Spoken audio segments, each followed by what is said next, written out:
ಬಾರ ಹೋಗುನು. ಎಲ್ಲಿಗ? ದೇಶಾಂತರ. ಹಾ.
ಬಿತ್ತಿದಂತೆ ಬೆಳೆ.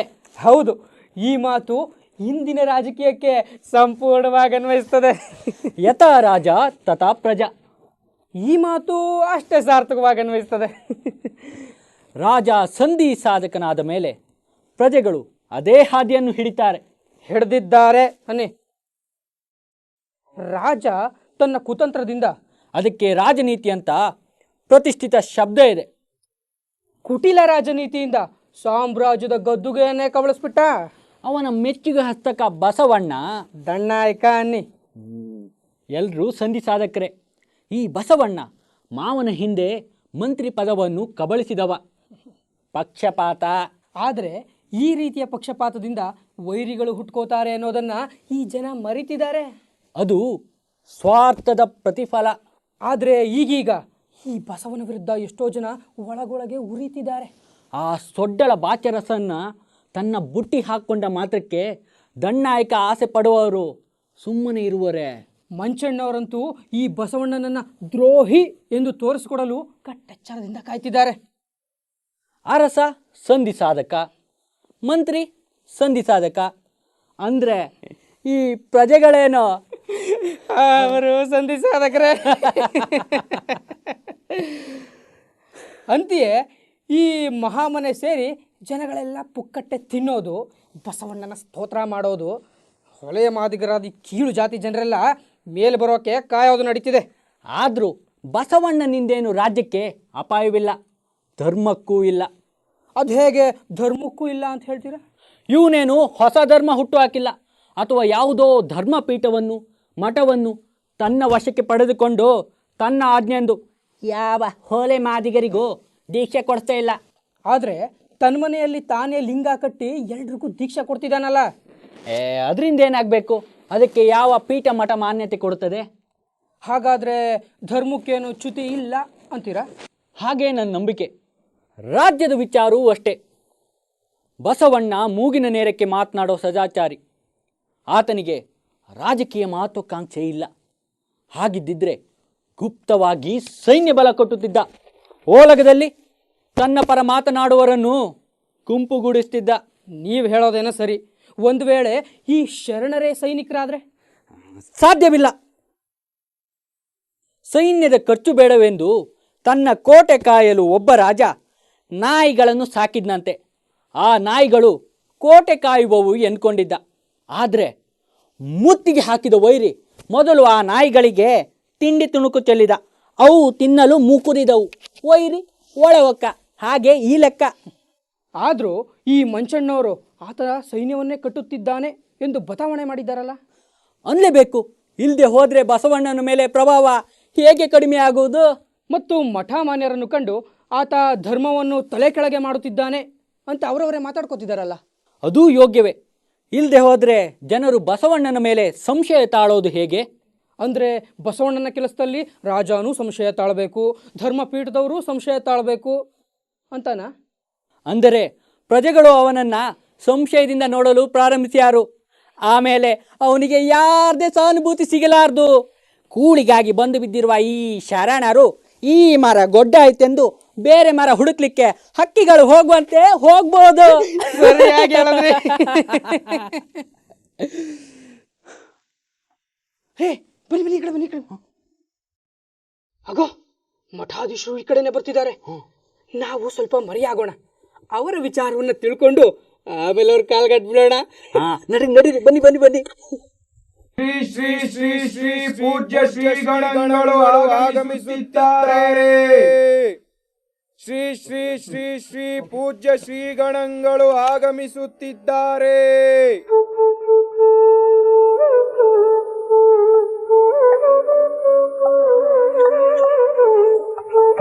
ತಿಳಿಗೇಡಿಗಳಿಗೆ ತಿಳುವಳಿಕೆ ಹೇಳ್ತಾನೆ, ಅದರಿಂದ ನಮ್ಮ ಕೆಲಸಕ್ಕೆ ನೆರವಾಗ್ತಾನೆ ಈ ಬಸವಣ್ಣ ಅಂತ ನಾವು ಸುಮ್ಮನಿದ್ರೆ ನಾಳೆ ಅನಾಹುತ ಆಗ್ಬೋದು.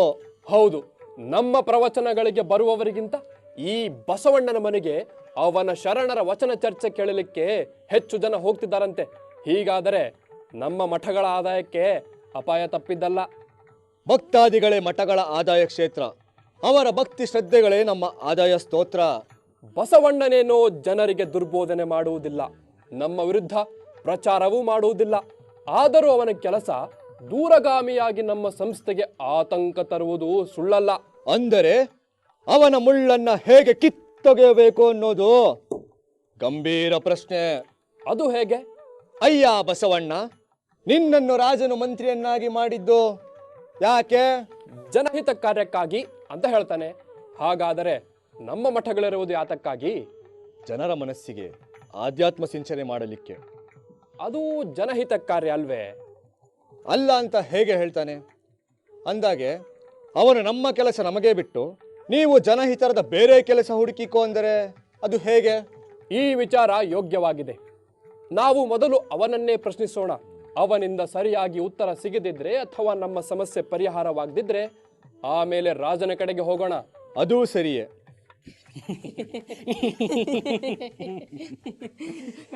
ಮಹಾಸ್ವಾಮಿಗಳಿಗೆ ಆಟ್ ಬಿದ್ದು ವಂದಿಸುವೆವು. ಪೂಜ್ಯರೇ, ತಮ್ಮಿಂದ ಒಂದು ಪರಿಹಾರ ಬೇಕೆಂದು ನಾವು ತಮ್ಮಲ್ಲಿ ಭಿನ್ನಪ್ಪ ಮಾಡಲು ಬಂದಿದ್ದೇವೆ. ಏನದು? ಲಿಂಗ ಕಟ್ಟುವ, ದೀಕ್ಷೆ ಕೊಡುವ ಹಕ್ಕು ಯಾರ್ದು? ನಿಮ್ದು. ಮಠಾಧೀಶರದು, ಧರ್ಮಗುರುಗಳದು ಅಲ್ವೇ? ಹೌದು. ಹಾಗಾದ್ರೆ ಈ ಬಸವಣ್ಣ ಎಂತೆಂಥದ್ದು ಕೀಳು ಜಾತಿಯವ್ರನ್ನೆಲ್ಲ ಕರೆಸಿ ಲಿಂಗ ಕಟ್ಟುತ್ತಿದ್ದಾರಲ್ಲ, ಇದಕ್ಕೆ ನಿಮ್ಮ ಒಪ್ಪಿಗೆ ಇದೆಯೇ? ಯಾರೇನ್ ಬೇಕಾದ್ರೂ ಕಟ್ಕೊಳ್ಳಿ, ಅದೆಲ್ಲ ಧರ್ಮವಾಗುವುದಿಲ್ಲ. ಅದಕ್ಕೆ ಧರ್ಮದ ಮನ್ನಣೆನೂ ಇಲ್ಲ. ಹಾಗಾದ್ರೆ ಈ ಬಸವಣ್ಣ ನಡೆಸ್ತಿರೋದು ಧರ್ಮವನ್ನ ಹದಗೆಡಿಸುವ ಕೆಲಸವಲ್ವೇ? ಹೀಗಾದ್ರೆ ಜಾತಿ ವ್ಯವಸ್ಥೆ ಉಳಿದೀತೆ, ಜನರ ಧಾರ್ಮಿಕ ಶ್ರದ್ಧೆ ನಾಶ ಹೊಂದಲಿಕ್ಕಿಲ್ವೇ? ಶಿವ ಶಿವ, ನಮಗೆಷ್ಟೇ ಅಸಹ್ಯವಾದರೂ ಆತ ಅಧಿಕಾರಿ. ಅವನನ್ನು ನಾವು ಹೇಗೆ ತಿದ್ದಬಹುದು? ರಾಜ ಮೇಲೋ ಧರ್ಮ ರಕ್ಷಕ ಮಠ ಮೇಲೋ. ಧರ್ಮ ಉಲ್ಲಂಘನೆಯಾದಲ್ಲಿ ರಾಜನನ್ನ ಧರ್ಮವು ದಂಡಿಸಿಲ್ವೇ? ಈ ವಿಷಯದಲ್ಲಿ ನೀವು ಅನಾಸಕ್ತರಾಗಿ ಉಳಿದರೆ ಹೊಲೆ ಮಾದಿಗರೆಲ್ಲ ತಲೆಗೇರಿ ಬಿಡ್ತಾರೆ. ಆಮೇಲೆ ಎಲ್ಲಿಯ ಸಮಾಜ, ಎಲ್ಲಿಯ ಧರ್ಮ? ಧರ್ಮದಂಡವು ರಾಜದಂಡಕ್ಕಿಂತ ಮೇಲು ನಿಜ. ಪ್ರಾಚೀನ ಕಾಲದಲ್ಲೆಲ್ಲ ರಾಜಾದಿರಾಜರು ರಾಜಗುರುಗಳಿಗೆ ವಂದಿಸಿಯೇ ಸಿಂಹಾಸನಾರೋಹಣ ಮಾಡುತ್ತಿದ್ದರು. ಆದರೆ ಈಗಿನ ಸ್ಥಿತಿ ಬೇರೆಯಾಗಿದೆ.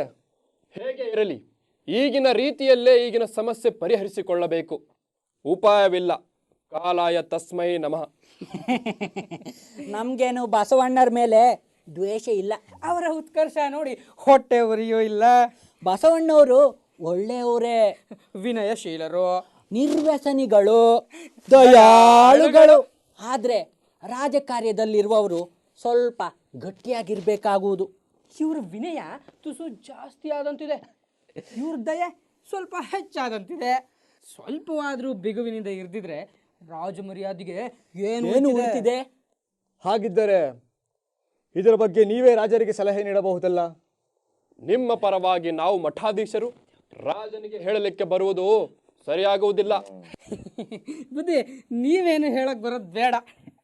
ನೀವು ನಮ್ಮ ಬಗ್ಗೆ ಹೇಳಬೇಕಾಗಿರೋದೇನಿಲ್ಲ, ನಾವೇ ನಿಮ್ಮ ಬಗ್ಗೆ ಹೇಳ್ತೀವಿ. ಏನದು? ಧರ್ಮದ ರಕ್ಷಣೆ, ಸಮಾಜದ ವ್ಯವಸ್ಥೆ, ನಾವದನ್ನು ಮಾಡುವವರೇ ಇದ್ದೇವೆ. ಹಾಗಾದರೆ ಈ ವಿಚಾರದಲ್ಲಿ ನಿಮ್ಮ ಹೇಳಿಕೆಯನ್ನು ಪುಷ್ಟೀಕರಿಸಲು ಓಲಗದವರನ್ನು ನಾವು ಸಿದ್ಧಪಡಿಸ್ತೇವೆ. ಆಯಿತು. ಸಂಬೋಳಿ ಸಂಬೋಳಿ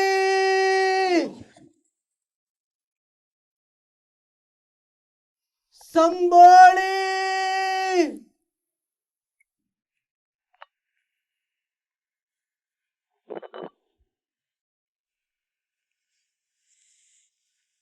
ಭಕ್ತಿ ಭಂಡಾರಿ ಬಸವಣ್ಣ ಉಘೇ ಉಘೇ, ಭಕ್ತಿ ಭಂಡಾರಿ ಬಸವಣ್ಣ ಉಘೇ ಉಘೇ, ಭಕ್ತಿ ಭಂಡಾರಿ ಬಸವಣ್ಣ ಉಘೇ ಉಘೇ. ಅಗೋ, ಬಸವಣ್ಣನವರು ಇತ್ತಲೇ ಬರುವಂತಿದೆ. ಅವರು ನಮ್ಮನ್ನು ಕಾಣದೆ ಮುಂದೆ ಹೋಗುವ ಉದ್ದಟರೇನಲ್ಲ. ತಡೆಯಿರಿ, ಸಾಧ್ಯವಾದರೆ ಇಲ್ಲೇ ಮಾತಾಡೋಣ. ಶ್ರೀ ಗುರು ಚರಣ ಸರೋಜ. ಶರಣು ಸಂಬೋಳಿ, ಶರಣು ಪೂಜ್ಯರೆ, ಎಲ್ಲರಿಗೂ ಶರಣು ಶರಣಾರ್ಥಿ. ತಾವು ಹಿರಿಯರು, ನಾನು ಹೀನ ಕುಲದಾವ. ನೀವು ನನಗ ಶರಣು ಅಂತ ಅನಬೇಡ್ರಿ ಶಿವ. ನನ್ನಲ್ಲಿರುವಂತೆ ರಕ್ತ ಮಾಂಸ ಎಲುಬಿನ ಗೂಡು ನಿಮ್ಮ ಮೈಯಲ್ಲೂ ಇದೆ. ನಾನು ಹುಟ್ಟಿದ ತತ್ವಗಳಿಂದೆ ಸಂಬೋಳಿಯಣ್ಣ ನೀವು ಹುಟ್ಟಿದ್ದೀರಿ. ಕೊನೆಗೆ ನಾನು ನಾಶವಾಗುವಂತೆ ನೀವು ನಾಶವಾಗುತ್ತೀರಿ. ನನ್ನಲ್ಲಿರುವಂತೆ ಆತ್ಮ ನಿಮ್ಮ ಮೈಯಲ್ಲೂ ಇದೆ. ಇಲ್ಲಿ ನನಗೂ ನಿಮಗೂ ಯಾವ ಅಂತರವೂ ಇಲ್ಲವಯ್ಯ. ಜಾತಿ ಅಣ್ಣ, ಜಾತಿ ನಮ್ಮ ಕರ್ಮದಿಂದ ಬಂದ ಜಾತಿ. ಹಿಂದಿನ ಜನ್ಮದ ಕರ್ಮದ ವಿಚಾರ ಮಾಡಬೇಡಿ, ಈಗಿನ ಜನ್ಮದಲ್ಲಿ ಮಾಡುವ ಕರ್ಮದ ವಿಚಾರ ಮಾಡಿ. ನಾವು ಸಮಾಜದ ಧುರೀಣರು. ಬೆಳಿಗ್ಗೆ ನೀವು ಹಸನು ಮಾಡಿದ ರಸ್ತೆಗಳನ್ನು ಸಂಜೆಯವರೆಗೂ ಹೊಲಸು ಮಾಡುತ್ತೇವೆ. ನಾವು ಹೊಲಸು ಮಾಡಿದ ರಸ್ತೆಗಳನ್ನು ನಮ್ಮ ಮೊದಲೇ ಎದ್ದು ನೀವು ಹಸನು ಮಾಡುತ್ತೀರಿ. ನೀವು ಸಮಾಜದ ಸೇವೆ ಮಾಡುತ್ತೀರಿ, ಸಮಾಜವನ್ನು ಹಸನು ಮಾಡುತ್ತೀರಿ. ನೀವು ನನಗಿಂತಲೂ ಮೇಲು. ಹಿಂಗನ್ಬೇಡ್ರಿ ಶಿವ, ಹಿಂಗನ್ಬೇಡ್ರಿ. ಪುಣ್ಯ ಮಾಡಿದ್ದಕ್ಕ ನಿಮ್ಗ ಆ ಜನ್ಮ ಬಂದೈತಿ, ಪಾಪ ಮಾಡಿದ್ದಕ್ಕ ನನಗ ಈ ಜನ್ಮ ಬಂದೈತಿ. ನನ್ನ ಪಾಪದ ಬೆಂಕಿನ ಈಗಾಗಲೇ ಸಾಕಷ್ಟು ಸುಡುತ್ತಿರುವಾಗ ಇಂಥ ಮಾತು ಹೇಳಿ ಜೀವಕ್ಕ ಹಿಂಸ ಮಾಡಬೇಡ್ರಿ. ಭೋಗ ಭೋಗಿಸ್ತೀನಿ, ಭೋಗಿಸಿ ನೀಡ್ತೀನಿ. ನಿಮ್ಮ ಹರಿಕೆ ಇದ್ರ ಮುಂದಿನ ಜನ್ಮದಾಗ ಸ್ವಲ್ಪ ಮ್ಯಾಲಿನ ಜಾತೆಗೆ ಹುಡ್ತೀನಿ. ಎಂಥ ಉದಾತ್ತ ಚಿತ್ತರಯ್ಯ ನೀವು. ನೀವು ಬರುವ ದಾರಿಯಲ್ಲಿ ನಿಮ್ಮ ನೆರಳು ಸಹ ಬೀಳಬಾರದೆಂದು ಜನರನ್ನು ಎಚ್ಚರಿಸಲು ಸಂಬೋಳಿ ಅಂತೀರಿ. ನಿಮ್ಮ ಮಾತಿನ ಮೈಲಿಗೆ ಆದೀತೆಂದು ಬಾಯಿಗೆ ಗಡಿಗೆ ಹಿಡಿತೀರಿ. ನೀವು ನಡೆದ ದಾರಿಯಲ್ಲಿ ನಿಮ್ಮ ಹೆಜ್ಜೆ ಗುರುತು ಅಳಸಲೆಂದು ಹಿಂದ ಹೆಂಟ ಎಳಿತೀರಿ. ನಿಮ್ಮ ಹೆಜ್ಜೆಯಲ್ಲಿ ಹೆಜ್ಜೆ ಇಡುವ ಅವಕಾಶ ನನಗೆ ಸಿಕ್ಕರೆ ನಾನು ನಿಮ್ಮಂತೆ ಸಮಾಜದ ಸೇವೆ ಮಾಡಿ ನನ್ನ ಜನ್ಮ ಸಾರ್ಥಕ ಮಾಡಿಕೋಬಹುದು. ನೀವು ಪಾವನರು, ಪಾಪಿ ನಾನು. ನಿಮ್ಮ ಇಂಥ ಮಾತಿನಿಂದ ಕಣ್ಣಾಗ ನೀರ ಬರ್ತಾವ. ಆ ದ್ಯಾವ್ರ ಹಿಂದೆ ನಿಮ್ಮ ರೂಪದಾಗ ಈ ಪಾಪಿಗೆ ದರ್ಶನ ಕೊಟ್ಟ. ಎಷ್ಟ್ ಮಾತಾಡ್ತಾ ನಿಂತಿದ್ಯಾ? ಹೋಗ್ಬೇಕ. ತಪ್ಪಾತು ತಪ್ಪಾತು, ಕ್ಷಮಿಸ್ಬಿಡ್ರಿ. ನಿನ್ನ ಸಲುವಾಗ ನಮ್ಗೆ ಆತಂಕ. ಹಾದು ಬಿಡ. ಮಹಾಮಂತ್ರಿಗಳು ಇಂಥ ಕೀಳು ಕುಲದವರೊಂದಿಗೆ ಮಾತನಾಡುತ್ತಾ ಅವರನ್ನು ವಂದಿಸುತ್ತಾ ಹೊಗಳುತ್ತಾ ನಿಲ್ಲುವುದರಿಂದ ರಾಜ ಮರ್ಯಾದೆಗೆ ಕೊಂದು ಇದರಿಂದ ಆಡಳಿತ ಶಿಥಿಲವಾಗುವುದು. ಮರ್ಯಾದೆಯ ಬಿಗಿಯೂ ಹೋದ ಮೇಲೆ ಉಳಿಯೋದೇನಿದೆ? ಮನುಷ್ಯತ್ವ. ಎಲ್ಲ ತತ್ವಗಳಿಗಿಂತ ಹೆಚ್ಚಿನ ಸಮಾಜ ಜೀವನದ ಮೂಲ ತತ್ವ. ದಯವಿಲ್ಲದ ಧರ್ಮದಾವುದಯ್ಯ, ದಯವೇ ಧರ್ಮದ ಮೂಲವಯ್ಯ. ದಯ ಬೇಕು ಸಕಲ ಪ್ರಾಣಿಗಳಲ್ಲಿ. ಬಸವಣ್ಣವರೇ, ನಿಮ್ ಪ್ರವಚನ ನಿಲ್ಸಿ. ಪ್ರವಚನ ಮಾಡಲಿಕ್ಕೆ ನಮ್ಮ ಮಠಗಳಿವೆ. ನಾವೇ ತಮ್ಮನ್ನು ಭೇಟಿಯಾಗಿ ಒಂದು ವಿಷಯ ಇತ್ಯರ್ಥ ಮಾಡಬೇಕೆಂದಿದ್ದೆವು. ಈಗ ನೀವೇ ಎದುರಿಗೆ ಸಿಕ್ಕಿದ್ದೀರಾ, ಸಂತೋಷ. ಪೂಜ್ಯರೇ, ಕೇಳಿ, ನನ್ನಿಂದ ಯಾವ ಪರಿಹಾರವಾಗಬೇಕು? ನೀವು ಧರ್ಮ ವಿರೋಧಿಗಳೇ?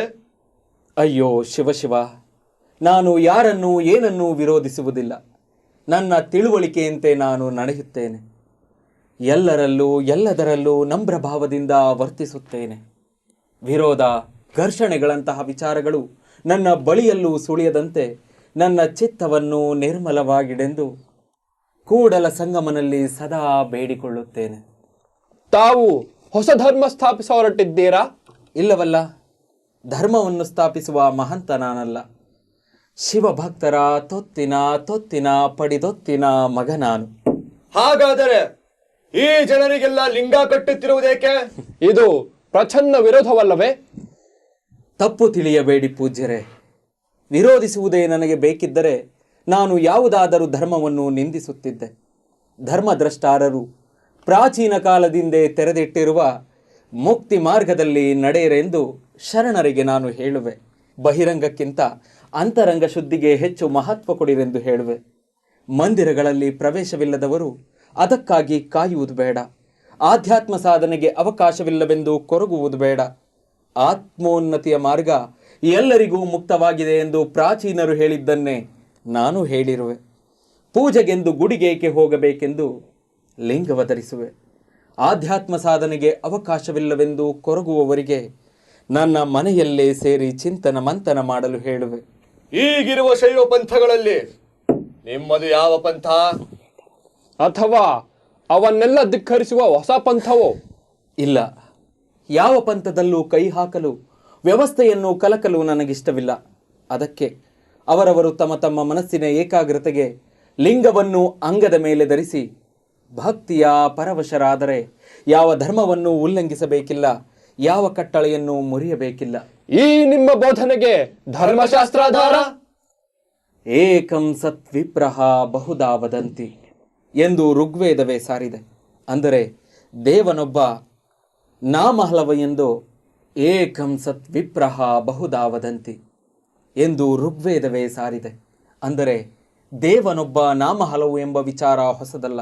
ಅದಕ್ಕೆ ಇಷ್ಟಲಿಂಗವನ್ನು ಭಕ್ತಿಯಿಂದ ಅಂತಿಮವಾಗಿ ಸರ್ವಾಂತರ್ಯಾಮಿಯನ್ನಾಗಿ ಆರಾಧಿಸಿದಂತಾಗುವುದು ಎಂಬುದು ನನ್ನ ದೃಢ ವಿಶ್ವಾಸದ ಮಾತು. ಇದು ವಿರೋಧವಲ್ಲ, ವಿರೋಧ ತಪ್ಪಿಸುವ ಹೂಟ. ತಾವು ವೇದಗಳನ್ನು ಟೀಕಿಸಿಲ್ಲವೇ? ಇಲ್ಲ, ಡಾಂಬಿಕತೆಯನ್ನು ಬಿಟ್ಟು ಸಾತ್ವಿಕತೆಯನ್ನು ಬೆಳೆಸಿಕೊಳ್ಳಲು ನಾನು ಪ್ರತಿಪಾದಿಸಿರುವೆ.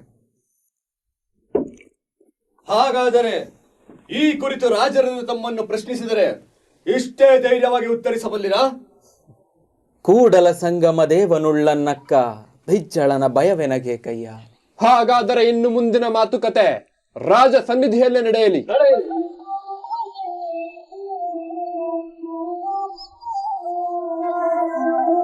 ಚರಿತಂ ರಘುನಾಥಸ್ಯ ಶತಕೋಟಿ ಪ್ರವಿಸ್ತರಂ.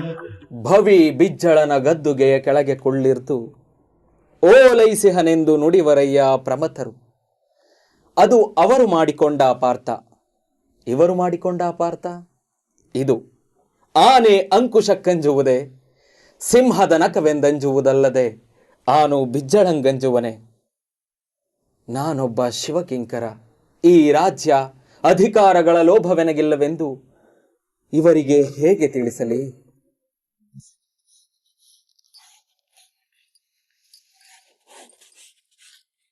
ಇಷ್ಟು ದೂರ ದೇಶಕ್ಕ ದೇಶಾಂತರ ಬಂದು ನೀವ್ ಅದೇನ್ ಕಮಾಯಿಸ್ದಂಗಾತು? ಇಲ್ಲಿಯೂ ನಮ್ನ ಹಚ್ಕೊಂಡಿಲ್ಲ ಏನು ಮಂದಿ? ಯಾರದಾರ? ಮಾದಾರ ಚನ್ನಯ್ಯ, ಹರಳಯ್ಯ, ಸಪಚಯ್ಯ, ಸಂಭೋಳೆಪ್ಪ ಇಲ್ಲೇನು? ಆದ್ರ ಅಲ್ಲಿ ಮಂದಿ ಏನ್ ಕೆಟ್ಟ ಮಾಡಿದ್ರಂತ ನೀವು ಇಷ್ಟು ದೂರ ದೇಶಕ್ಕ ದೇಶಾಂತರ ಬಂದ್ಬಿಟ್ರಿ? ಬರೀ ದೇಶಾಂತರ ಅಲ್ಲ, ಈಗ ನೋಡ್ತೀಲೋ, ಇಲ್ಲಿ ಬಂದು ನಾವು ಇಲ್ಲಿ ಅವ್ರ ಹಂಗೆ ಮಾತು ಕಲಿತೀವಿ, ಇಲ್ಲಿ ಅವ್ರ ಹಂಗೆ ಅರಿವಿ ತೊಡಕತ್ತೇವಿ. ಅಂದ್ರೆ ನಾವು ದೇಶಾಂತರ ಮಾಡೇವಿ, ವೇಷಾಂತರ ಮಾಡೇವಿ. ಅಷ್ಟ ಯಾಕ, ಭಾಷಾಂತರನು ಮಾಡೇವಿ. ಅದ ಇಷ್ಟೆಲ್ಲ ಅವಾಂತರ ಎದಕ್ಕಾಗಿ ಅಂತ? ಅದೆಲ್ಲ ನಿನಗ ಈಗ ತಿಳಿಯಂಗಿಲ್ಲ ಬಿಡ. ನಾ ಹೆಣ್ಣಂಗ್ಸದೀನಿ, ನನಗ ತಿಳುವಳಿಕೆ ಇಲ್ಲ. ನೀವು ತಿಳಿದವರು, ತಿಳಿಸ್ ಹೇಳ್ರಲ್ಲ. ಅದು ತಿಳಿಸಿ ಹೇಳೋ ವಿಷಯ ಅಲ್ಲ, ಮತ್ತ ಅನುಭವಿಸ್ಬೇಕು. ಹ್ಯಾಂಗ? ನನ್ನ ಹಂಗ ನೀವೇನ್ ಬೇರೆ ಅನ್ಭವಿಸಕತ್ತೀರಿ? ಅಲ್ಲಿ ಮಾಡಿದ್ದನ್ನ ಇಲ್ಲೂ ಮಾಡ್ತಾ ಇದ್ದೀರಿ. ಇಲ್ಲಿ ಬಂದ್ಮೇಲೂ ಇದನ್ನ ಮಾಡೋದಿತ್ತಂದ್ರ ಅಲ್ಲಿಂದ ಇಲ್ಲಿಗೆ ಏಕಾಏಕಿ ಬರೋದು ನಿಮ್ ತಲೆಯಾಗ ಹೆಂಗ್ ಬಂತು ಅಂತ. ನೀನು ಹಿಂಗೆ ದೇಶಾಂತರ ಮಾಡೋರು ನಾವೇನು ಪೈಲಾದವರು ಅಲ್ಲ, ಕಡೆ ಅವರು ಅಲ್ಲ. ಹಂಗಂತ ಇಲ್ಲಿ ಬರೋದು ಅಂತಲ್ಲ, ಹಿಂದೆ ನಾವು ಕಾಶಿ ಅಯೋಧ್ಯ ಕಡೆ ಇದ್ದವರು. ಎಂದು ಹಿರಿಯರ ಕಾಲಕ್ಕೆ ಈ ನರ್ಮದಾ ಸೀಮೆಗೆ ಬಂದ್ವಿ. ಈಗ ಈ ದಕ್ಷಿಣ ದೇಶಕ್ಕೆ ಬರೋ ಪ್ರೇರಣ ಆಯ್ತು, ಅದಕ್ಕಿತ್ತು ಬಂದೇವಿ. ಹೆಂಗಾಯ್ತು ಅಂತ ಪ್ರೇರಣ? ಏನ್ ಕನಸ್ ಬಿತ್ತೋ? ಕನಸ್ನ್ಯಾಗ ಯಾವ ಗೊರಸಾದು ಬಂದು ಹೇಳದ್ನೋ ಏನಾಯ್ತು? ಪ್ರೇರಣ ಅಂದ್ರ ಈ ಸಾಧು ಸಂತರು ಸನ್ಯಾಸಿಗಳು ಇರ್ತಾರಿಲ್ಲ, ನಾವು ಅವ್ರಂಗ ಏನ? ಹಂಗಲ್ಲ, ಮತ್ತ ಅವರು ಭಾಳ ದಿವಸ ಒಂದ ಕಡೆ ಇರ್ತಾರೇನು? ಇಲ್ಲ, ಅವ್ರಿಗೆ ತಿರುಕ್ಕಂತ ಇರೋ ಪ್ರೇರಣ ಯಾರು ಕೊಡ್ತಾರ? ದ್ಯಾವ್ರು. ಹಾ, ಅದ ದ್ಯಾವ್ರು ನನಗೂ ಪ್ರೇರಣ ಕೊಟ್ಟ. ಹಂಗಾರ ನೀವು ಇದನ್ನೆಲ್ಲ ಮೊದ್ಲ ನನಗ ತಿಳಿಸಿ ಹೇಳಿಲ್ಲ ಯಾಕ? ದಡಗ್ನ ಎದ್ರಿ, ಇದ್ದ ಚರ್ಮ ಗಿರ್ಮ ಎಲ್ಲ ಹಂಚ್ಬಿಟ್ರಿ, ಮನಿ ಮಾರ ಹಂಗಾ ಬಿಟ್ಟಿರಿ, ಬಗ್ಲಾಗ ಸೀರೆ ಇಟ್ಕೊಂಡು ನಾನು ನಿಮ್ ಬೆನ್ನಿಂದ ಬಂದ್ಬಿಟ್ನಿ. ಇಷ್ಟು ದೂರದ ಪ್ಯಾಣ ನಿಮ್ ತಲೆಯಾಗ ಐತ ಅಂದಲ್ಲ, ತಯಾರಿ ಮಾಡ್ಕೊಂಡ್ ಬರ್ಬೋದಿತ್ತಲ್ಲ. ಅದು ಏನು ತಯಾರಿ ಮಾಡ್ಕೋತೀನಿ ನೀನು? ಮನ್ಸಿನ ತಯಾರಿ ಅದು ಒಂದಿದ್ರ ಬೇರೆ ಏನು ಬೇಕಾಗೋದಿಲ್ಲ ನೋಡು. ಮತ್ತೆ ಮನ್ಸಿನ ತಯಾರಿ ನಿಮ್ದಿತ್ತು, ಹಂಗ ನಂದಿತ್ತೇನ? ಮದುವೆ ಮಾಡ್ಕೊಂಡಾಗ ಹೆಂಡತಿ ಸಿಕ್ಕ ಗಂಡನ ಕೊಟ್ಟು ಜನ್ಮ ಮಾಡಕ ಮನ್ಸಿನ ತಯಾರಿ ಮಾಡ್ಕೊಂಡ ಇರ್ತಾಳ. ಮನ್ಸಿನ ತಯಾರಿ ಮಾಡ್ಕೊಂಡಾಗ ಎಲ್ಲಿ ಹೋಗೋದು ಏನ್ ಮಾಡೋದು ಅಂತ ನಿಮಗ್ ಗೊತ್ತಿತ್ತು, ಹಂಗ ನನಗ್ ಗೊತ್ತಿತ್ತೇನ? ಅದ ಗಂಡನ ಕೊಡು ಬಾಳೆ ಮಾಡೋ ಹೆಣ್ಣಿನ ಮನ್ಸಿನ ತಯಾರಿ. ನಾವು ಸಣ್ಣ ಪುಟ್ಟ ಕೆಲಸಕ್ಕೆ ಬದಲಾವಣೆಗೆ ಮನ್ಸಿನ ತಯಾರಿ ಮಾಡ್ಕೋತೀವಿ. ಆದ್ರೆ ನೀವು ಹೆಂಗಸರು ಇಡೀ ಆಯಸ್ನ ಗಂಡನ್ನ ಸರಿಗೆ ಕಟ್ಟಿಬಿಡು ಮನ್ಸಿನ ತಯಾರಿ ಮಾಡ್ಕೋತೀರಿ. ನಿಮ್ಮ ತಯಾರಿ ಮುಂದೆ ನಮ್ಮ ತಯಾರಿ ಅದು ಯಾವ ಲೆಕ್ಕ ಅಂತೀನಿ ನಾನು. ಆದ್ರೂ ಈ ಊರಿಗೆ ಬಾ ಅಂತ ನಿಮ್ಗ ಯಾರು ಹೇಳಿದ್ರ? ಯಾರು ಹೇಳಿಲ್ಲ ಬಿಡ ನೀನ. ಹಂಗ ಬಂದ್ರಿ? ಹೌದು. ಅದ ಇಂಥ ಊರಿಗೆ ಹೋಗ್ಬೇಕು ಅಂತ ಯಾಕೆ ತರಾಯಿಸಿದ್ರಿ? ಸನ್ಯಾಸಿಗಳಂತ ಹೇಳಿದ್ನಲ್ಲ, ಹಾ, ಅವರಿಂದ ಈ ಊರು ವಿಚಾರ ತಿಳಿತು. ಏನದು? ಈ ಊರಾಗೊಬ್ಬ ದ್ಯಾವ್ರಂತ ಮನುಷ್ಯ ಅದಾನಂತ. ಯಾವವ?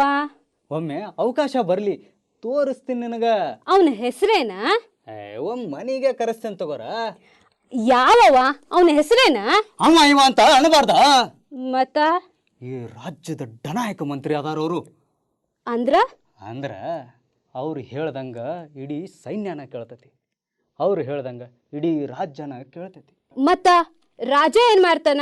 ಎಲ್ಲ ಈ ಡನಾಯಕ ಮಂತ್ರಿನ ನಡ್ಸಿದ್ಮೇಲ? ಹೇಳ್ತೀನಿ ಕೇಳಿಲ್ಲ. ಈ ರಾಜ ಡನಾಯಕ ಮಂತ್ರಿನ ನೇಮಿಸ್ತಾನ, ಅವ್ರ ಜೊತೆ ಚರ್ಚೆ ಮಾಡಿ ಏನೇನು ಮಾಡಬೇಕು ಅದನ್ನು ಗೊತ್ತು ಮಾಡಿ ಹಿಂಗ ಮಾಡಂತ ಹೇಳ್ತಾನ. ಹಿಂಗ್ ಮಾಡು ಅಂತ ಹೇಳ್ಬಿಟ್ರೆ ಆತೇ ನಮ್ ಕೆಲ್ಸ. ರಾಜ್ಯನ ಅವಂದು ಅಂದ್ರ ಎಲ್ಲಾರಿಗೆ ಹೇಳವ ಡನಾಯಕ. ಹೌದು. ಇದ ಚಲೋ ಅಲ್ಲ. ಪೆಟ್ಟಿಗೆ ಒಬ್ರ ಕಡಿ, ಅದ್ರ ಕೀಲಿ ಕೈ ಮತ್ತೊಬ್ರ ಕಡಿ. ನೀನೆಲ್ಲ ತಪ್ಪ ತಿಳ್ಕೊತಿ ಬಿಡ ನೀನ. ಇರ್ಲೇಳ್ರಿ. ಹಂಗಾರ ಇಲ್ಲಿ ರಾಜ ಯಾರು ಮತ್ತ ಆ ಡನಾಯಕ ಯಾರು? ಇಲ್ಲಿ ರಾಜ ಬಿಜ್ಜಳ, ಡನಾಯಕ ಮಂತ್ರಿ ಬಸವಣ್ಣ. ಅವ ದೇವ್ರಂತ ಮನುಷ್ಯನ? ಹೌದು. ಮ್ಯಾಲಿನವ ರಾಜ ಅಂದ್ರ ಅವ ದೇವ್ರ ಮ್ಯಾಲಿನ ದೊಡ್ಡ ದೇವ್ರಿದ್ದಂಗ. ರಾಜನಂಗ ಅದಾನ ಖರೆ, ಆದ್ರ ಮಂತ್ರಿ ದ್ಯಾವ್ರಂಗ ಅದಾನ. ಇದೊಳ್ಳೆ ಚಮತ್ಕಾರ ಆಯ್ತಲ್ಲ. ದೇವ್ರಂತ ಮನುಷ್ಯ ಅಂದ್ರ ಏನ್ ಮಾಡ್ತಾನ? ಕಣ್ಣಿಲ್ದಾರವ್ರ ಕಣ್ಣು, ಕಾಲಿಲ್ದಾರವ್ರ ಕಾಲು, ಮಕ್ಳಿಲ್ದಾರವ್ರ ಮಕ್ಳು ಕೊಡ್ತಾನೇನು? ಬೇಕನ್ನಂಗೆಲ್ಲ ಮಳಿ ತರಿಸ್ತಾನ. ದೇವ್ರಂದ್ರ ಅಂಥವಲ್ಲ. ದೇವ್ರಿಗೆ ಬೇಡ್ಕೊಳ್ಳೋರೆಲ್ಲ ಇಂಥವ ಬೇಡಂಗಿಲ್ಲೇನ? ಅಂತ ದೇವ್ರ ಅಲ್ಲ ಬಿಡ ನೀನ. ದೇವ್ರೊಳಗು ಮತ್ತ ಅಂತಾವು ಇಂತಾವು ಅಂತ ಇರ್ತಾವ. ನೀ ಬರೀ ಮಾರಿ ಮಸನಿ ದೇವ್ರನ್ನಷ್ಟ ತಿಳ್ಕೊಂಡಿದಿ. ಆ ಪರಮಾತ್ಮನ ಬಗ್ಗೆ ತಿಳಿಸ್ ಹೇಳಕ ನನ್ನ ಕೈಲಿ ಹಾಕುಂಗಿಲ್ಲ. ಅಂತ ಪರಮಾತ್ಮನಾಗದಾನ? ಹೌದಾ? ಅವ ಬೇಡಿದನ್ನೆಲ್ಲ ಕೊಡ್ತಾನಿಲ್ಲ? ಬೇಡೋ ಮನ್ಸಿಲ್ದಂಗ ಮಾಡ್ತಾನ. ಅಂದ್ರ ಈ ಮನುಷ್ಯಾಗ ಆಸೆ ಬಾಳ್ ನೋಡು. ಏನ್ ಹೇಳಿದ್ರು ಏನೋ ಮೊನ್ನೆರ ಭೇಟಿ ಮಾಡಿಸ್ರಿ, ನೋಡೋಣ ಮನ್ಸಿಗೆ ಅದೆಷ್ಟು ಸಮಾಧಾನ ಸಿಗ್ತೈತೋ ಏನೋ. ಆಯ್ತು ಹೋಗು.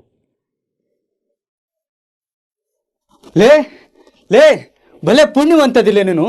ಅಕ್ಕ, ಬಸವಣ್ಣವ್ರು ಈ ಕಡೆನ ಬರ್ಲಿಕ್ಕತ್ತಾರ. ನಾ ಹೋಗಿ ಕೈಕಾಲು ತೊಳ್ಕೊಂಡು ಬರ್ತೇನೆ. ಅವ್ರ ಕೈ ಮುಗಿಬೇಕು, ಅವ್ರ ಪಾದ ಮುಟ್ಬೇಕು. ನಾ ಬರ್ತೀನಿ ತಾಳು. ನಮ್ಮ ಮನೆಗೆ ಪ್ರಸಾದಕ್ಕೆ ಬರ್ರಿ ಅಂತ ಕೇಳ್ತೀನಿ. ಇವರು ಇಷ್ಟು ಹೇಳತ್ತಾರ ಅಂದ್ಮೇಲೆ ನಮ್ಮ ಮನೆಗೆ ಪಾದ ಬೇರ್ಸಿದ್ರ, ಪ್ರಸಾದ ತಗೊಂಡ್ರ ನಮ್ಮ ಹೇಳೇ ಜನ್ಮದ ಪಾಪ ಹರಿದಿತ್ತು. ಅಣ್ಣ ರೀ, ಢನಾಯ್ಕ್ರ, ಮಂತ್ರಿ ಅವ್ರ, ನಮ್ಮ ಮನೆ ಪ್ರಸಾದಕ್ಕೆ ಬರ್ರಿ. ಅಣ್ಣ ರೀ, ಢನಾಯ್ಕ್ರ ಬಂದ್ರು. ಅಕ್ಕ ಹೋದ್ರು ನೋಡ್ರಿ. ನೀ ಕರೀಲಿಲ್ಲ ಅವ್ರನ್ನ? ಕರ್ದ. ಅಣ್ಣ ರೀ, ಢನಾಯ್ಕ್ರ, ಮಂತ್ರಿ ಅವ್ರ ಅಂತಾನೆ ಕರ್ದ. ಆದ್ರ ಅವರು ಹೊಳ್ಸಾಯ್ತ ನೋಡ್ಲಿಲ್ಲ. ಹೊಳ್ಳಿ ಸಹಿತ ನೋಡ್ಲಿಲ್ಲ. ಹೆಂಗ್ ನೋಡ್ಯಾರು? ನಾವಿಲ್ಲಿ ಬಂದು ದೇಶಾಂತರ ಮಾಡೀವಿ, ಭಾಷಾಂತರ ಮಾಡೀವಿ, ಎಲ್ಲ ಅವಾಂತರನೂ ಮಾಡೀವಿ. ಆದ್ರ ಬದಲಾದದ್ದು ಅಂದ್ರ ಕುಲ ಕಸ್ಬು ಎರಡ. ನಮ್ಮ ಕುಲ ಏನು ಕಡಿಮೆ ಇದೇನಲ್ಲ, ನಮ್ಮ ಕಸಬು ಅಂದ್ರೇನು ಕಡಿಮೆ ಇದೇನಲ್ಲ. ನಮ್ಮನೇನು ಕಡಿಮೆ ಅಂತ ತಿಳಿಬಾರ್ದು ನೀನು. ವೀರ ಬಾಹುಕುಣ್ ಕುಲದವ್ರು ಅದೀವಿ ನಾವು. ನಮ್ಮನೇನು ಕಡಿಮೆ ಅಂತ ತಿಳಿಬಾರ್ದು ನೀನು. ಕಾಕಾ ಕಾಕಾ, ಓ ಸಂಭಾಳಪ್ಪ, ಬಾಯಪ್ಪ ಕೂರು.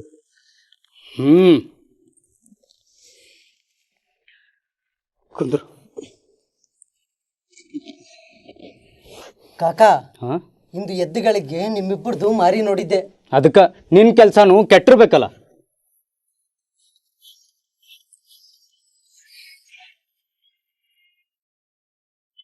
ಅದಕ್ಕ ನನ್ನ ಭಾಗ್ಯ ತೆರೀತೋ ಯಪ್ಪ. ಹಾಂ, ಇಂದು ಬಸವಣ್ಣವ್ರ ದರ್ಶನ ಆತು. ಅವರು ನನ್ನ ಕೂಡ ಮಾತಾಡಿದ್ರು. ನನ್ನ ಬಗ್ಗೆ, ನನ್ನ ಕೆಲಸದ ಬಗ್ಗೆ ಭಾಳ ಮಾತಾಡಿದ್ರು. ಮತ್ತು ನಮ್ಮ ಕಡೆ ಹೊಳ್ಳಿ ಸಹಿತ ನೋಡಲಿಲ್ಲ. ಯಾರು? ಅವರ. ಯಾರು ಕಾಕಾ ಅವರು? ಅವರ ನಿಮ್ಮ ಬಸವಣ್ಣವರು. ಅಂದಂಗ ಅವ್ರು ನಿನಗೆ ದರ್ಶನ ಕೊಟ್ಟಿದ್ರ, ಆಶೀರ್ವಾದ ಮಾಡಿದ್ರ, ಅದು ನನ್ನ ಮಾರಿ ನೋಡಿದ್ರಿಂದಲ್ಲ, ನಿನ್ನ ಹಡ್ದ ತಾಯಿ ಪುಣ್ಯದಿಂದ. ನನ್ನ ಪಾಪ ಇನ್ನೂ ಭಾಳ ಇದ್ದಂಗಾತು. ನನ್ನ ಪಾಪ ಕರಿಗೆ ಹೋಗೋ ಮಟ ಆ ದೇವ್ರ ಧ್ಯಾನ ಮಾಡ್ತೀನಿ. ಮತ್ತು ಕೆಲಸಕ್ಕೇನು, ಕೈ ಖಾಲಿನ ಇರ್ತಾವಲ್ಲ, ಕೈಲಿ ಕೆಲಸ ನಡಿತೈತಿ. ಮನಸ್ಸಿನಾಗ ಆ ದೇವ್ರ ಧ್ಯಾನ ನಡಿತೈತಿ. ದಿವಸ ಬೆಳಿಗ್ಗೆ ಲಘು ಎದ್ದು ಜಳಕ ಮಾಡಿ ಮಡಿಲೆ ನೀರು ತಂದು ದೇವ್ರ ಧ್ಯಾನ ಮಾಡ್ತೀನಿ. ನನ್ನ ಪಾಪ ಕರಗಿ ಬಸವಣ್ಣವ್ರ ಭೇಟಿ ಆಗೋ ತನಕ ನಾ ಯಾರು ಕೂಡ ಮಾತಾಡೋಂಗಿಲ್ಲ ನೋಡು. ಮತ್ತ ನನ್ ಕೂಡ ಯಾರು ಕೂಡ ಅಂತ ಹೇಳಿಲ್ಲ ನಿನಗ. ಕಾಕಾ, ನೀವು ಹಿಂಗ ಸಿಟ್ಟು ಹಿಡಿಬ್ಯಾಡ್ರಿ. ಬಸವಣ್ಣವರು ಏನೋ ಚಿಂತೆ ಆಗಿರಬೇಕು, ಇಲ್ಲ ಅವಸರದಾಗಿರ್ಬೇಕು. ಇಲ್ಲ ಅಂದ್ರ ಹಿಂಗೆ ಮಾಡೋರಲ್ಲ. ಅದ್ರಾಗೂ ಬಡವರು, ನಮ್ಮಂಥ ಕೀಳು ಜಾತಿಯವ್ರಂದ್ರಂತೂ ಅವರು ಮುಗಿ ಬೀಳ್ತಾರ. ನಮ್ಮ ಪಕ್ಷ ವಹಿಸಿ ಮ್ಯಾಲ ಜಾತಿಯವ್ರು ಕೂಡ ಜಗಳ ಆಡ್ತಾರೆ ಹೊರತು ಕೀಳು ಜಾತಿಯವ್ರನ್ನ ಕಡಿಗೆ ಅನ್ಸಂಗಿಲ್ಲ. ಮನುಷ್ಯ ಶಾಂತ ಮಾಡ್ರಿ ಕಾಕಾ. ಯಾವ್ದು ಕೀಳ್ಕುಲ ನಮ್ಮದು ಅಲ್ಲಲ್ಲ, ವೀರ ಬಾಹುಕುಣ್ ಕುಲದವ್ರು ನಾವು.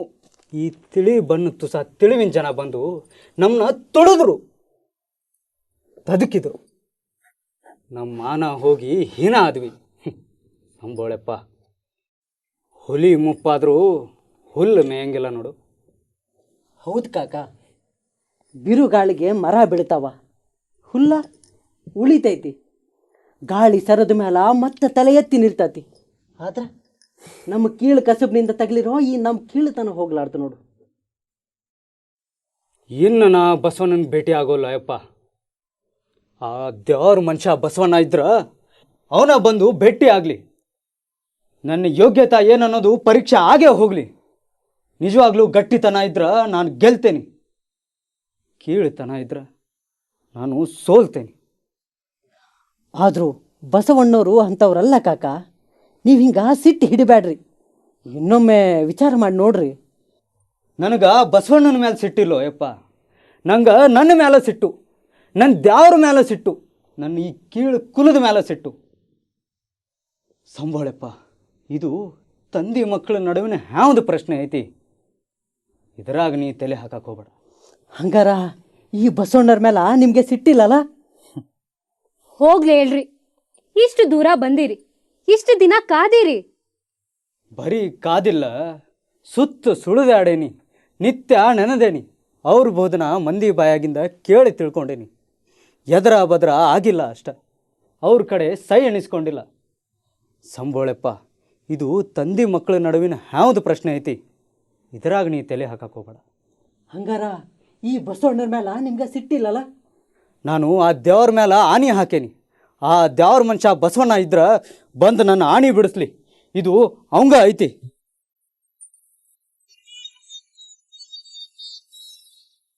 ಎಲ್ಲಿಗೊಂಡ್ರಿ?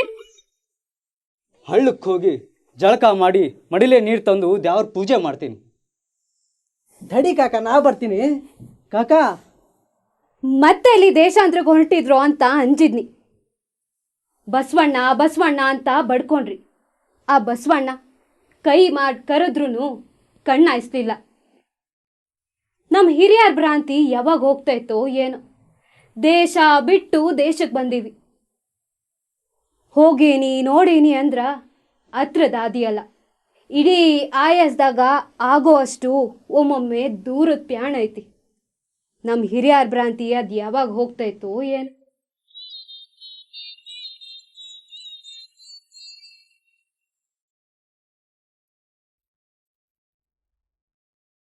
ಶರಣು ಬಸವಣ್ಣನವರು. ಶರಣು ಶರಣಾರ್ಥಿ. ಏನು ಸಮಾಚಾರ? ಸಮಾಚಾರ ಬಹಳ ಐತಿ. ಏನದು? ಮಾಳವಾದಿಂದ ಒಬ್ಬ ಶಿವಭಕ್ತರು ಬಂದಾರ. ಯಾರು? ಅವರನ್ನ ಡೋಹರಣ್ಣ ಡೋಹರಣ್ಣ ಅಂತ ಕರೀತಾರೆ. ಸಂಬೋಳಿಯಪ್ಪ ಕಾಕ ಅಂತ ಕರೀತಾನ. ಎಂದು ಬಂದಿದ್ದಾರೆ? ಬಹಳ ವರ್ಷಗಳೇ ಆಯ್ತು. ವರ್ಷಗಳೇ ಗತಿಸಿದರೂ ನಮಗೆ ಗೊತ್ತೇ ಇಲ್ಲವಲ್ಲ. ಹೌದು, ಅವರು ಸ್ವಲ್ಪ ಸಂಕೋಚದ ಸ್ವಭಾವದವರು. ಮನುಷ್ಯ ಅಂತರ್ಮುಖಿಯಾದರೆ ಈ ಬಗೆಯ ಸಂಕೋಚ ಅವನ ನಡತೆಯಲ್ಲಿ ಬರುತ್ತದೆ. ಅನುಭವ ಮಂಟಪಕ್ಕೆ ಒಮ್ಮೆಯೂ ಕರೆತರಲಿಲ್ಲಬೇಕೆ? ಬರ್ತಿದ್ರು, ಆದರೆ ಅವರು ದೂರದಲ್ಲಿ ಕೂತ್ಕೋತಾ ಇದ್ರು, ಹಾಗೆ ಹೋಗ್ಬಿಟ್ರು. ಮಾಳವಾದಿಂದ ಬಂದವರೇ? ಹೌದು. ವಿಂಧ್ಯಾಟವಿಯನ್ನು ದಾಟಿ ಬಂದವರೇ? ಹೌದು. ನರ್ಮದಾ ನದಿಯನ್ನು ದಾಟಿ ಬಂದವರಲ್ಲವೇ? ಹೌದು. ನರ್ಮದೆಯನ್ನು ದಾಟುವುದಕ್ಕೆ ನಮ್ಮ ದೇಶದ ಸಂಸ್ಕೃತಿಯಲ್ಲಿ ಬಲು ಮಹತ್ವವಿದೆ. ಆದಿಶಂಕರರ ಗುರು ಈ ನರ್ಮದಾ ನದಿಯ ಆಚೆಯವರು. ಆದ್ಯಶಂಕರರ ಗುರುಗಳ ಸೀಮೆಯವರು ಎಂದಾಗ ನಮಗೆ ಪೂಜ್ಯರು. ಇವರು ಡೋಹರರು ಎಂದಿರಲ್ಲ, ಶಿವಭಕ್ತರು ಎಂದಿರಲ್ಲ. ನಾನು ಅವರನ್ನು ಕಾಣಬೇಕು. ಎಲ್ಲಿ? ಇಲ್ಲಿ ಬಂದಿರುವರೆ, ಅವರನ್ನು ಕರೆಯಿರಿ. ಅವರು ಕೆಲ ದಿನಗಳಿಂದ ಯಾರೊಂದಿಗೂ ಮಾತನಾಡುತ್ತಿಲ್ಲ, ಸ್ವಲ್ಪ ಮುಂಗೋಪಿ. ಭಕ್ತರು ದೇವರ ಮೇಲೆ ಕೋಪಿಸುವುದೇನೋ ಹೊಸ ವಿಷಯವಲ್ಲ. ಅವರು ನಿಮ್ಮ ಮೇಲೆ ಸಿಟ್ಟಾಗಿದ್ದಾರೆ. ಶಿವಭಕ್ತರೊಬ್ಬರು ಈ ಶಿವಕಿಂಕರನ ಮೇಲೆ ಸಿಟ್ಟಾದರೆ ಪ್ರಮಾದ. ಅಂದರೆ ಅವರು ನಿಮ್ಮ ಮೇಲೆ ಸಿಟ್ಟಾಗಿಲ್ಲ, ಅವರು ದೇವರ ಮೇಲೆ ಆಣೆ ಹಾಕಿದ್ದಾರೆ. ಏನಂತ? ಬಸವಣ್ಣನವರೇ ನನ್ನ ಮನೆ ಬಾಗಿಲಿಗೆ ಬರಬೇಕು ಅಂತ. ಆಗಲಿ, ನಡೆಯಿರಿ, ಹೋಗೋಣ. ಆದರೆ ಏನು? ನೀವು ಒಮ್ಮೆ ಅವರ ಮನೆ ಮುಂದೆ ಹೋದರಂತೆ. ಅವರ ಹೆಂಡತಿ ತಮಗೆ ಪ್ರಸಾದ ಕೊಡಲಿಕ್ಕೆ ಅಂತ ಬಂದರಂತೆ. ತಾವು ಅವರ ಕಡೆ ತಿರುಗಿಯೂ ನೋಡದೆ ಹಾಗೆ ಹೊರಟರಂತೆ. ಇದು ನನಗೆ ಸಂಬೋಳಿ ಅಪ್ಪನಿಂದ ತಿಳಿಯಿತು. ನಮ್ಮಿಂದ ಅರಿಯದೆ ತಪ್ಪಾಗಿದೆ. ನಡೆಯಿರಿ, ಕ್ಷಮೆ ಕೇಳೋಣ.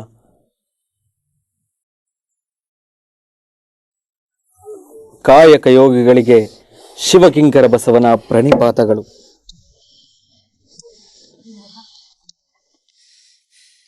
ಏನ್ರಿ ಅವ್ರು ಬಂದಾರ? ಡೋಹರಣ್ಣ ಡೋಹರಣ್ಣ, ಬಸವಣ್ಣವ್ರು ಬಂದಾರ. ಅವ್ರು ಬಂದಿಲ್ಲ, ಇವ್ರು ಕರೆ ತಂದಾರ. ಅವ್ರು ಬಂದಿರೋದು ಇವ್ರಿಗಾಗಿ, ಈ ಕಷ್ಟು ಕುಲದ ನಷ್ಟ ದೈವನಿಗಾಗಲ್ಲ. ಡೋಹರಣ್ಣ, ನನ್ನನ್ನು ಕ್ಷಮಿಸಿರಿ. ಅಂದು ಯಾವುದೋ ಮನದ ಚಿಂತೆಯಲ್ಲಿದ್ದ ನಾನು ತಮ್ಮನ್ನು ಕಾಣದೆ ಹೋದೆ. ಪ್ರಮಾದವಾಯಿತು. ಈಗ ಯಾಕೆ ನೆನಪಾತ್ ನಿಮ್ಗ? ನಿಮ್ಮ ಅಂತರ್ಮುಖತೆ, ನಿಮ್ಮ ನಿಷ್ಠೂರ ನಿಷ್ಠೆ ಇವೆಲ್ಲ ನೀವು ಶ್ರೇಷ್ಠ ಸದ್ಭಕ್ತರೆಂದು ತೋರಿಸಿವೆ. ನಿಮ್ಮೆದುರು ನಾನು ನಿಮ್ಮ ತೊತ್ತಿನ ಪಡಿದೊತ್ತಿನ ಕಂದ. ಕ್ಷಮಿಸಿರಿ. ಅಂದ ಹಾಗೆ ನೀವು ಬಂದು ಹಲವು ವರ್ಷಗಳೇ ಆಯಿತಂತೆ. ನೀವು ಅಗಸ್ತ್ಯ, ರಾಮ, ಭದ್ರರಂತೆ ಇತಿಹಾಸ ನಿರ್ಮಿಸಿದ್ದೀರಿ. ಹರನಿಗೆ ವ್ಯಾಘ್ರಾಂಬರ, ಋಷಿಮುನಿಗಳಿಗೆ ಕೃಷ್ಣಾಜಿನ ಒದಗಿಸಿದ ಪವಿತ್ರ ಕುಲಕಸ್ಪಿನವರು ನೀವು ಹಿರಿಯರು. ಈ ಹೇಸಿ ಕೆಲಸ ನಮ್ಮ ಕಸುವು. ಈ ಹೇಸಿ ಕೈಯಲ್ಲಿ ರೊಟ್ಟಿ ತಿನ್ನೋರು ನಾವು ಕೊಳಕೇರಿ ಅವರು, ಕಷ್ಟ ಜೀವಿಗಳು, ಹೇಸಿಗಳು ನಾವೆಲ್ಲ. ಮನಸ್ಸು ಘನ ಮಹಿಮೆಯಿಂದ ಮೆರೆವ ನರ ನಕ್ಷತ್ರರು ನೀವು. ಕಾರ್ಮಿಕಮಲ, ಮಾಹಿಕಮಲ, ಆಣವಮಲಗಳನ್ನು ಲಯಗೊಳಿಸಿ ನೀವು ಸುಜ್ಞಾನ ಪ್ರಭೆಯನ್ನು ಸಾರಬೇಕು.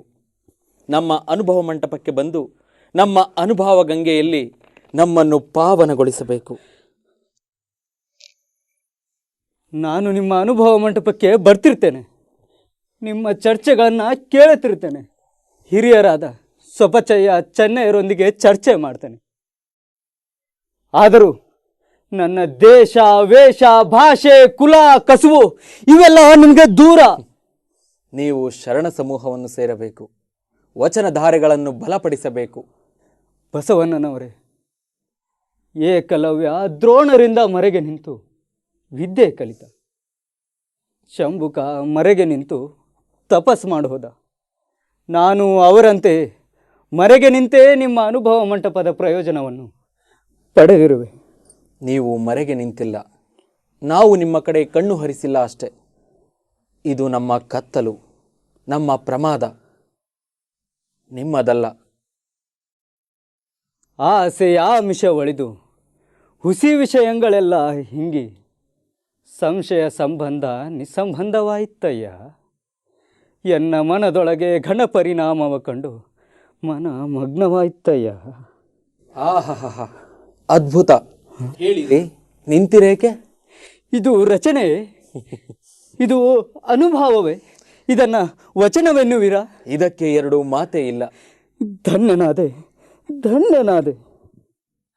ಅಂದು ನಾನು ಇಲ್ಲಿಗೆ ಬಂದೆ, ನಿಮ್ಮನ್ನು ಕಂಡೆ. ಇಂದು ನಿಮ್ಮ ಮನಸ್ಸನ್ನು ಗೆದ್ದಿರುವೆ. ನಾನು ಧನ್ಯನಾದೆ, ಧನ್ಯನಾದೆ. ಆದರೆ ಒಂದು ಆತಂಕ. ಏನದು? ನನಗೆ ಅಂಕಿತ. ನಿಮ್ಮ ಇಷ್ಟಲಿಂಗವೇ ನಿಮಗೆ ಅಂಕಿತ. ಅನುಭವ ಮಂಟಪಕ್ಕೆ ಬನ್ನಿ, ಅಲ್ಲಿ ಅಲ್ಲಮ ಪ್ರಭುಗಳೇ ಲಿಂಗ ಧಾರಣೆ ಮಾಡಿಸುವರು. ಸಕಲ ಶರಣರೆದುರು ನಿಮ್ಮನ್ನು ಪ್ರಕಾಶಪಡಿಸುವರು. ನನಗೆ ಅಕ್ಕನ ಚನ್ನಮಲ್ಲಿಕಾರ್ಜುನ ದೇವನ ಹೆಸರು ಪ್ರಿಯವೆನಿಸಿದೆ. ಹಾಗೆ ಆ ಹೆಸರು ಇನ್ನೂ ಅನೇಕರಿಗೆ ಪ್ರಿಯವೆನಿಸಿದೆ. ಘನಲಿಂಗ ದೇವರು ಮೋಹನ ಚನ್ನಮಲ್ಲಿಕಾರ್ಜುನನೆಂಬ ಅಂಕಿತ ಹೊಂದಿದ್ದಾರೆ. ಸೊನ್ನಲಿಗೆ ಸಿದ್ದರಾಮ ಶರಣರು ಕಪಿಲ ಸಿದ್ಧ ಚನ್ನಮಲ್ಲಿಕಾರ್ಜುನನನ್ನು ನೆನೆದು ಹಾಡಿದ್ದಾರೆ. ಪುರದ ನಾಗಣ್ಣವರು ಅಮರಗುಂಡದ ಮಲ್ಲಿಕಾರ್ಜುನನೆಂಬ ಅಂಕಿತ ಹೊಂದಿದ್ದಾರೆ. ನೀವು ಹಾಗೆ ಹೊಂದಬಹುದು. ಹಾಗಾದರೆ ಅಭಿನವ ಮಲ್ಲಿಕಾರ್ಜುನನೆನ್ನಲೇ? ಆಹಾ, ಅಭಿನವ ಮಲ್ಲಿಕಾರ್ಜುನ. ನಿಮ್ಮ ಬದುಕು ಅಭಿನವ, ನಿಮ್ಮ ಅಂಕಿತವೂ ಅಭಿನವ, ನಿಮ್ಮ ಇಷ್ಟಲಿಂಗವೂ ಅಭಿನವ. ಚನ್ನ ಮಲ್ಲಿಕಾರ್ಜುನನಲ್ಲಿ ಭಕ್ತಿ ಇರಿಸಿಕೊಂಡಿರುವ ನೀವು ಧಾರಾಳವಾಗಿ ಅಭಿನವ ಮಲ್ಲಿಕಾರ್ಜುನನೆಂಬ ಅಂಕಿತದಿಂದ ವಚನ ರಚನೆ ಮಾಡಿರಿ. ಅಂದ ಹಾಗೆ ನಿಮ್ಮನ್ನು ನಿಮ್ಮ ಸೀಮೆಯಲ್ಲಿ ಏನೆಂದು ಕರೆಯುತ್ತಿದ್ದರು? ಕಾಕ ಅಂತಿದ್ರು. ಆಯಿತು, ನಾವು ನಿಮ್ಮನ್ನು ಕಕ್ಕಯ್ಯ ಅಂತೇವೆ. ನೀವು ಹಿರಿಯರು, ಅದರಿಂದ ನೀವು ಕಕ್ಕಯ್ಯ. ನಿಮ್ಮ ಕಸುಬಿನೊಂದಿಗೆ ನಿಮ್ಮ ಹೆಸರು ಖ್ಯಾತವಾಗಲಿ. ಎಂದಿನಿಂದ ನೀವು ಮಹಾಶರಣ ಡೋಹರ ಕಕ್ಕಯ್ಯ. ಧನ್ಯನಾದೆ, ಧನ್ಯನಾದೆ. ನಾವಿನ್ನು ಬರುವುದು.